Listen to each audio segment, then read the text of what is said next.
ये पंच प्राणों को बच्चों को पाठ्यक्रमों के साथ में कैसे शामिल किया जाएगा, इसके बारे में कुछ बताइए। अब मैं जब गुजरात मुख्यमंत्री था तो मैंने बच्चों को एक काम दिया था। मैंने कहा भाई बताओ आपके गांव में सबसे पुराना वृक्ष कौन सा है, पेड़ कौन सा है, ट्री कौन सा है। जाओ गांव के अगल बगल में जरा घूमो। तो सारी स्कूल जाती थी, टीचर जाते थे।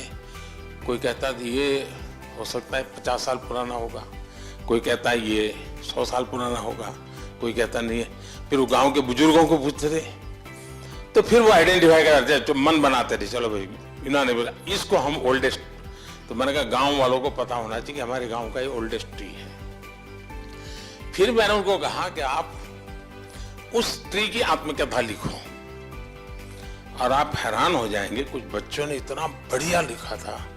अब ये चीजें हैं उसको जोड़ती है। ये कोई ऐसी चीज नहीं है कि पत्थरों से बनी हुई चीजों में ही हमारे पंच प्राण है। हमारा सामर्थ्य हर जगह पे पड़ा हुआ है। हम उसे जोड़े, उसका गर्व करने के लिए सिखाए।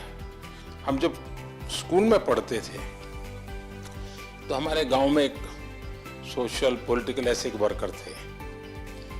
वो स्कूल में कभी आकर के कहते थे हम लोगों को कि तुम लोग आते हो जाते हो, कहीं कोई पत्थर मिले, अगर उसमें कुछ लिखा हुआ हो, आपको लगता है इसमें कोई नक्काशी हुई थी, कभी टूटा फूटा पत्थर है, पता नहीं चल रहा है नाक का हिस्सा है कि कान का हिस्सा है, कुछ पता नहीं चल रहा है, बस आप लेकर के आइए स्कूल में। और एक कोना बनाया था स्कूल में, वो डाल दिए सब लोग। धीरे धीरे करके वो इतने ढेर हो गया बड़ा, लेकिन उस सब में कोई न कोई वो चीज थी जो कोई 2000 साल पुरानी होगी, कोई 2500 साल पुरानी होगी।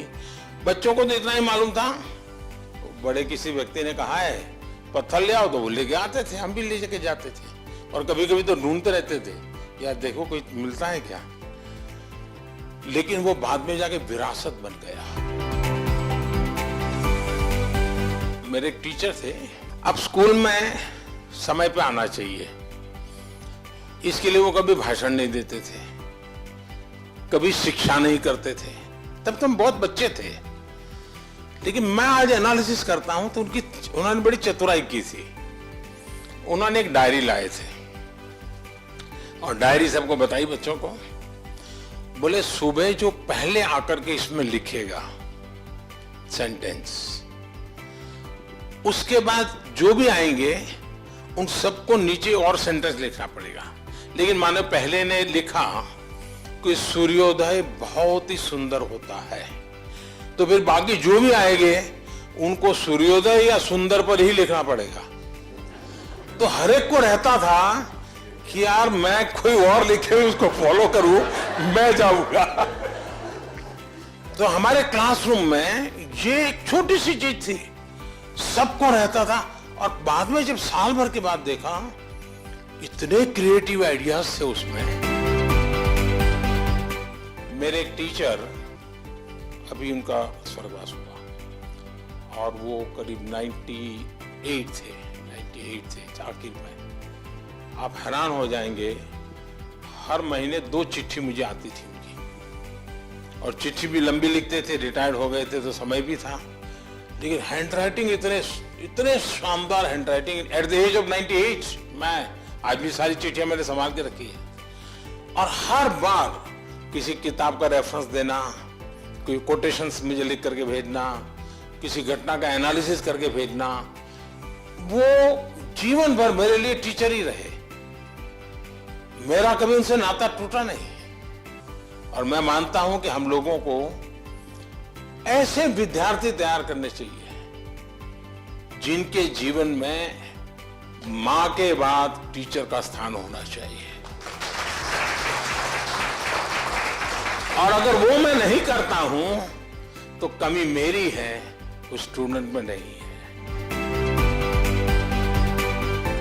मैं जब मुख्यमंत्री बना पहली बार, मुझे किसी ने पूछा कि आपकी प्रायोरिटी क्या है, तो मैंने कहा मेरी 2 इच्छाएं हैं।